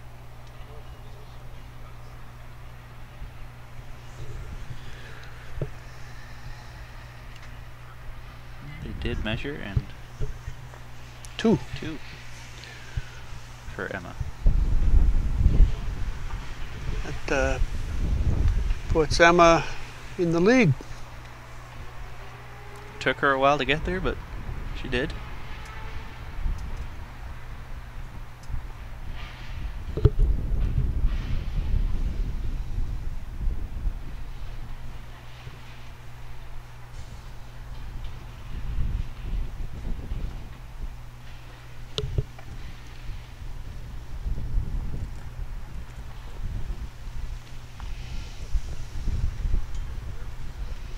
It's more of a medium length jack, I would think. Emma's coming back.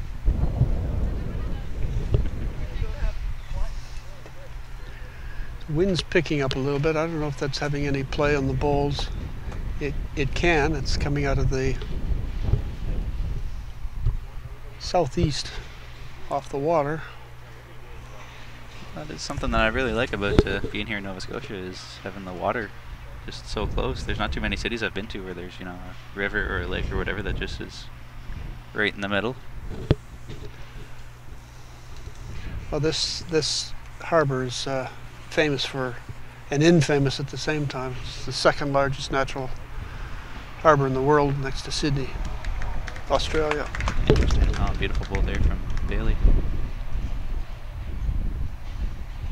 And it's really growing, and they have a couple of very large container terminals that are even growing bigger, that they can take the really, really big ships in.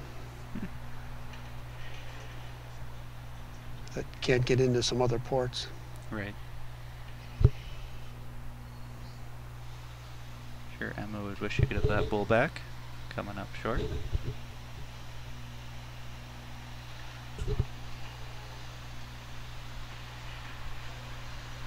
I think Bailey's matching her bull for bull.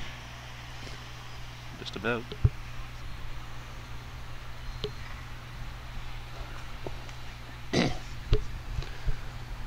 This is a real test for them, because this going this way, although the head's a little tighter this time, it's just so difficult to hit the right line.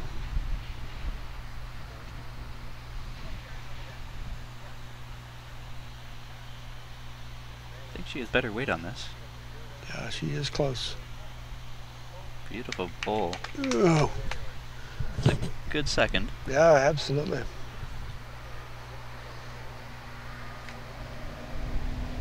Bailey's pulled up the knee brace on her knee again. It's back up, eh? If you'd even call that a knee brace, it's sort of just a tensor band, I guess.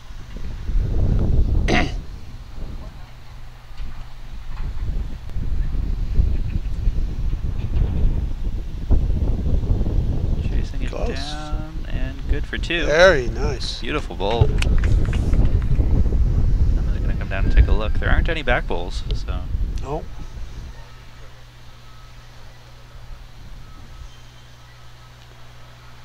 She's got her own to push up or come through, maybe clip it. just a quick look and back she goes.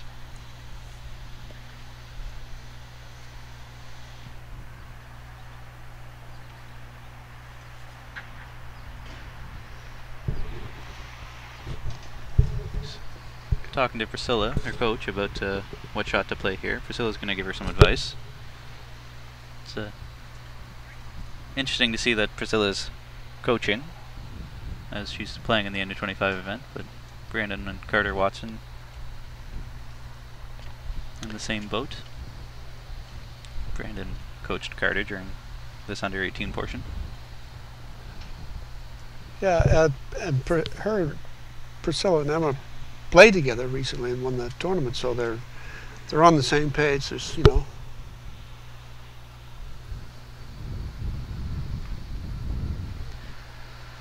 That is one thing that I guess you need to worry about a little bit when you pick your coach. Is just will you click? Will you be able to get along? Will you actually be able to take your coach's advice? Because I've seen many a time where a player and a coach have a disagreement, they don't see eye to eye and get into a fight and just don't work well together. Yeah, that's true. And there are times when maybe they grow, just their own growth is they grow away from needing the same thing from that coach, and maybe they have to go to another coach with a different approach or Yeah. whatever. Did she get the shot? She pushed that other bowl through. Mm-hmm. It's very close. Oh, they're looking at it pretty close.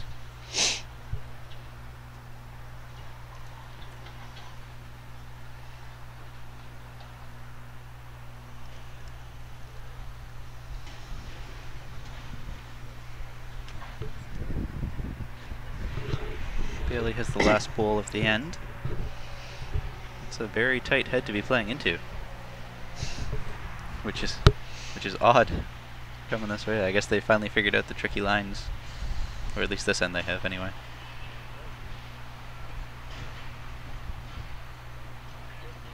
Oh, she is close.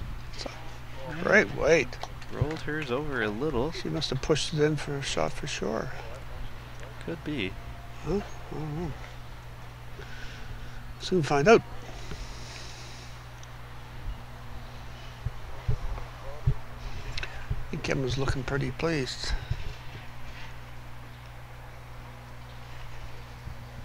Bailey picked it Oh, up. she did get it. So that's one for Bailey. Wow. Oh, that was a great shot.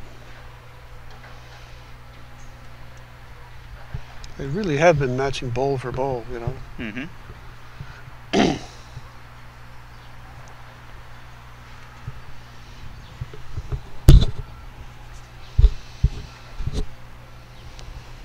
Don't think they can really exploit each other's weaknesses, because I think they're too similar to really have any to do that. I know sometimes when you play against another player, you'll notice that they're not good with short, or they're not good on their forehand or whatever, but both of these players seem to be very similar as they're matching each other bowl for bowl. Yep.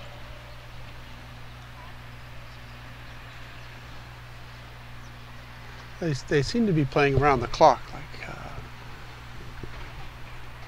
forehand, Mm-hmm. both ways.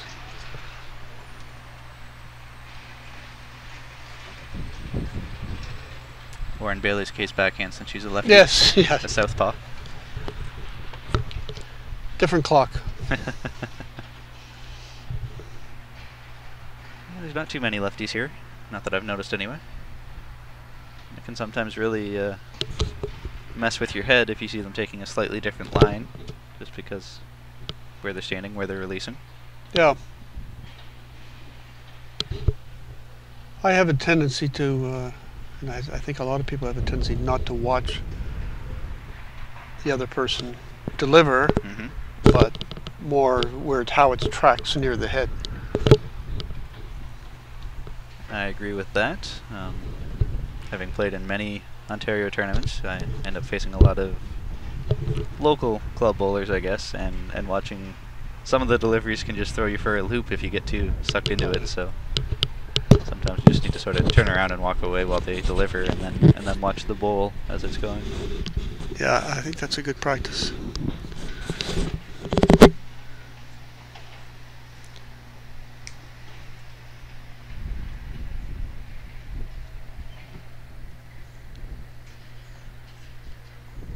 Ooh, tough break there.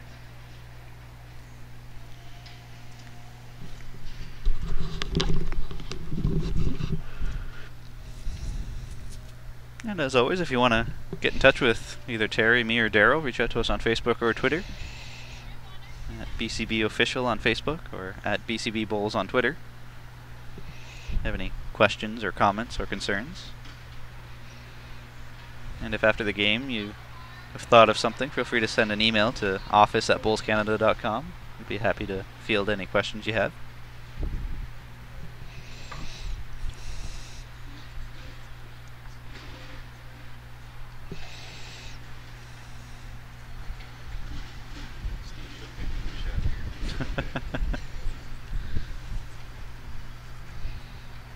Yeah, yeah.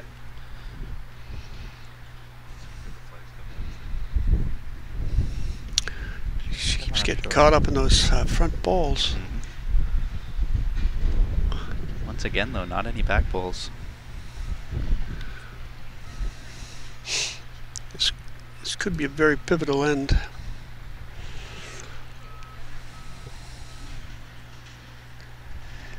Pick up a 3 here, and You're one end away. one end away is right. In a match that's been hard fought.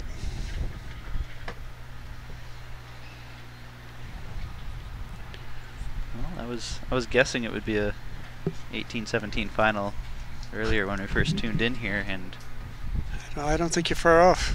so far it's looking like it could still go that way, although Bailey's putting together a nice end here. She's Nice delivery. She gets beside there. Yeah, Line that'll. Ooh. 3 maybe. Yeah, I would say. Looks like 3.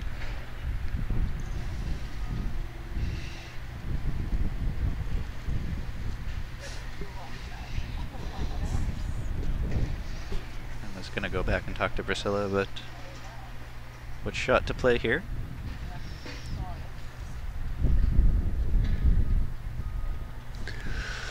Also partly blocks her path coming through there, I think. Mm-hmm.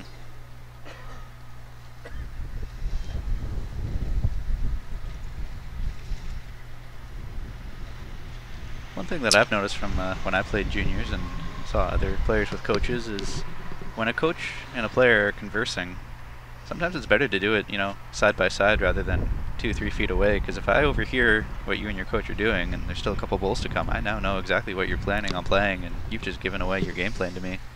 So I know there's only one bowl left here now, but I noticed this earlier. Emma would sort of talk to Priscilla from a few feet away, and I'm sure Bailey could overhear that. Same with Cheryl Ann. Yeah, no question.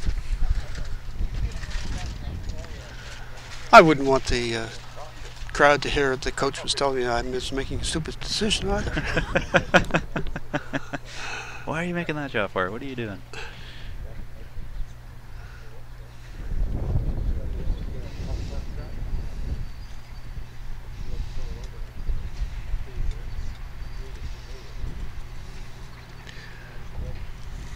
I think if she could hold her to one here, that would be a good result. Mm-hmm. That would be a fantastic result.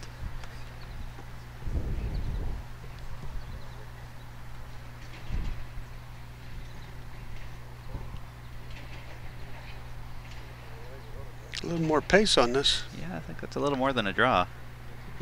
And right through. That could be the turning point of the game. So I think Bailey's picked up at least a 2, maybe even a 3 there. And at this stage in the game, that could make it really tough to hold on, knowing that Bailey could win the game at any given end from here on out. Yeah, for sure. No, I'm just going to measure that one. Measure for the third bowl.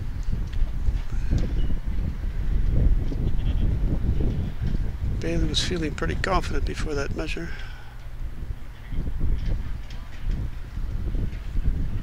Two. Just Plus 2. two.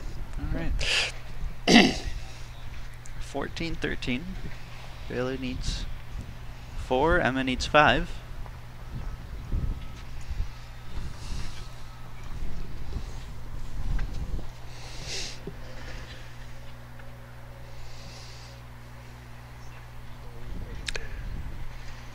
So there'll be a bit of a break before the end of this game, between the end of this game and the start of the others, or? Yeah, I would assume there would be, because they're going to have the girls' finals. Well, I guess medal rounds, gold, silver, and then bronze, fourth at the same time as The men's semis. the men's semis. So to give these girls a bit of a lunch break, it's probably going to happen. I'm not sure how much time they'll give them, maybe half an hour or so. Don't need too long of a break.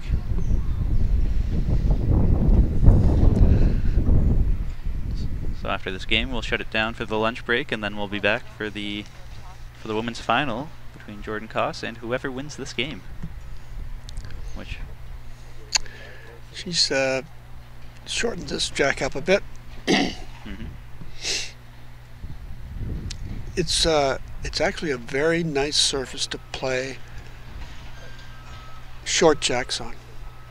You can really lock into a sense of, you know, your feel and delivery, as opposed to a little tougher on the long one because the winds can make variances. I noticed sitting to our left, Jordan and Harriet are watching this game intently, which I wonder if she's picking up on anything from these two girls as she's going to be playing the winner. Noticing whether they're playing short or long, or whether they favor their forehand or backhand, or what sort of shots they like to play. This could give her a bit of an advantage before the game even begins.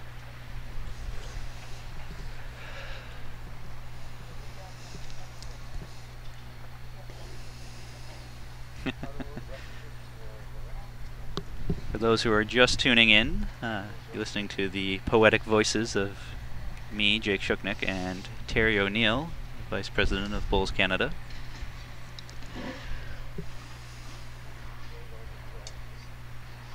I'm the technical coordinator for Bulls Canada, so I work out of the office up in Ottawa. Terry's located here in sunny Nova Scotia. I wouldn't have said that a few weeks ago, but Well, I definitely can't say sunny Ottawa. We've had record-breaking rainfall this year. Beautiful bowls there from Bailey. we've had a little bit of fog, but nothing, not a lot of rain, that's for sure. Well, we can send you some of ours. We had 21 straight days of it for one stretch. Well, if you could just send it in barrels, I can use it on my lawn bowling green. I'll be sure to ship it through FedEx. Just fill up all the envelopes. I don't want to pay the postage on that. We do have a pretty good deal with FedEx, though. Quite often I get a lot of people asking, well, why can't you ship it through the post office? But if you ship anything more than a letter through the post office, It's expensive. Pretty pricey. Yeah, But, yeah.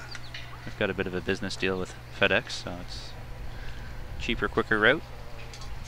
Emma pushed one of Bailey's bowls there onto her the jack. opponent's bowls onto the jack, and it sprung back a little bit. She's still down 2, but it might be a little easier to get the jack if with her last. She had nice weight on that. Mm-hmm. I think she's going to be forced to play the other hand, though. And they haven't played. She hasn't played her backhand on that side much. Mm-hmm.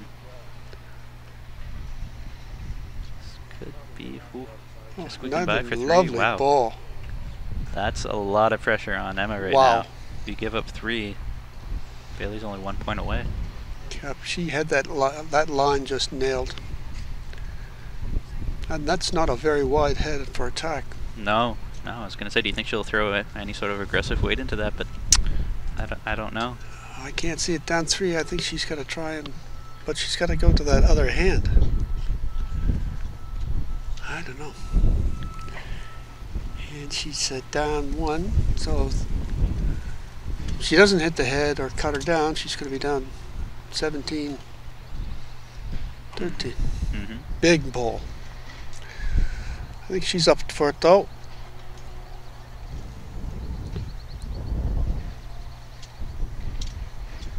I hate being in that situation when it's just your opponent's 1 point away from winning, because no matter how many ends you drag it out for, it really forces what shots you have to play, because you can't give up any points for the rest of the game. Oh, absolutely. You got to be fantastic. So you got to do something. I think she's driving at this. She is driving. Missed it all. Wow. She can't give up much the rest of the game now, depending on whether that's 2 or 3, which I think it's 3. Yep, that was a brave choice. Mm-hmm. We'll live and die by the sword. Yep.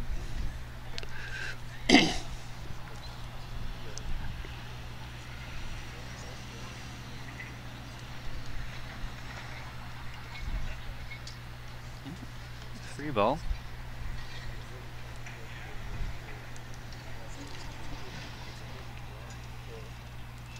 So 17-13 for the Ontario native.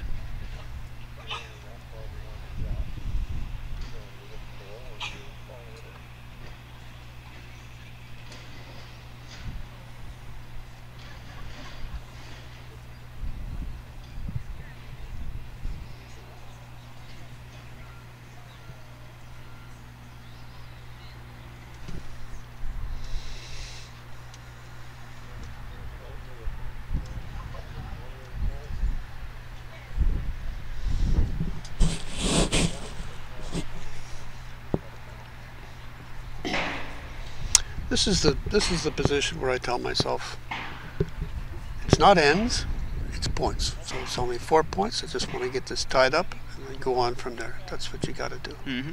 Mm-hmm. Yeah, that's true. She's only down 4 points right now. I mean, she could easily tie it up this end. That was a brilliant start. That's going to be tough, though, when Bailey's smelling the victory. Oh boy, what a beautiful ball.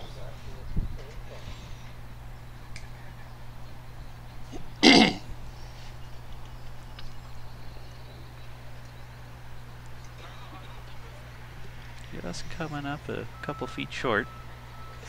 Okay, good line.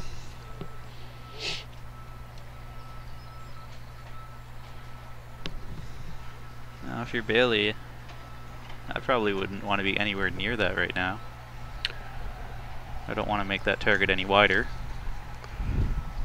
I think she might have pinched off an inch of the bowl line to the jack. She sees it. She's gonna just give it a little bit more weight. Forced Emma onto her other hand, Oh, she changed hands. which a little bit better weight, but still needs another foot, I think. And pretty soon, things are going to get real plugged up here with all these short bowls. It's going to get for real sure. tough for Emma very quickly. And Bailey's just continuing to drop short bowls, try to plug things up. Well, she's got a little elbow there. She could come off of her own bowl if she catches it. He's throwing a little bit of more aggressively at this. A few feet through. Ooh. One bowl each to come here now.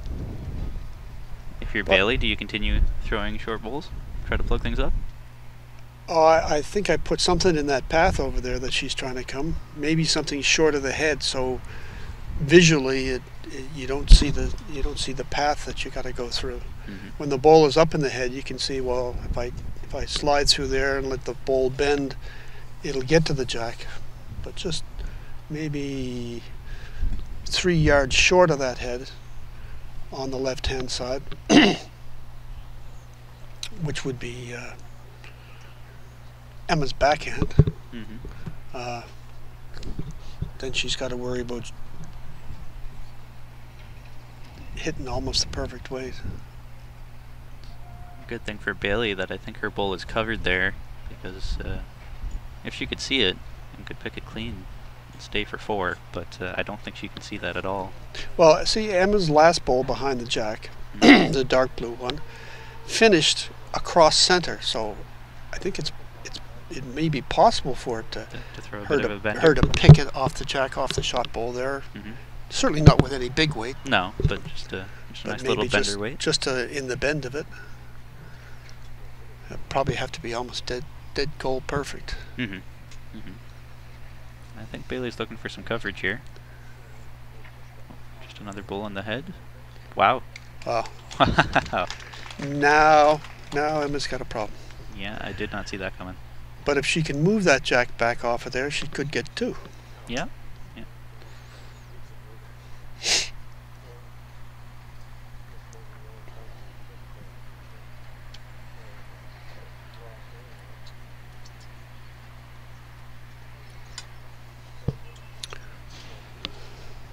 I know Priscilla would just love to get out there and try that shot for her. Oh yeah. Oh yeah, she's been itching to bowl, I'm sure. Got to really gather yourself on this and make sure you put the line and the weight together.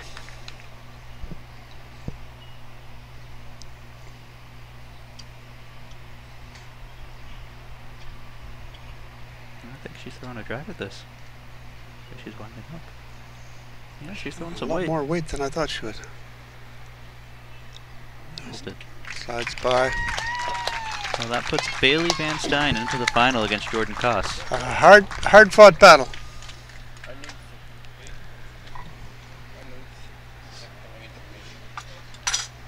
So we are done here for now. We will take a short break for lunch, and we'll be back in maybe half an hour, 45 minutes, depending how long they take for lunch. And at which point we will stream the women's final between Jordan Koss and Bailey Van Stein. So that's about what time Atlantic? Let's see here. What time is it here now? 1:20, so maybe 2 o'clock-ish. 2 o'clock Atlantic. Sounds good. Let's see you then.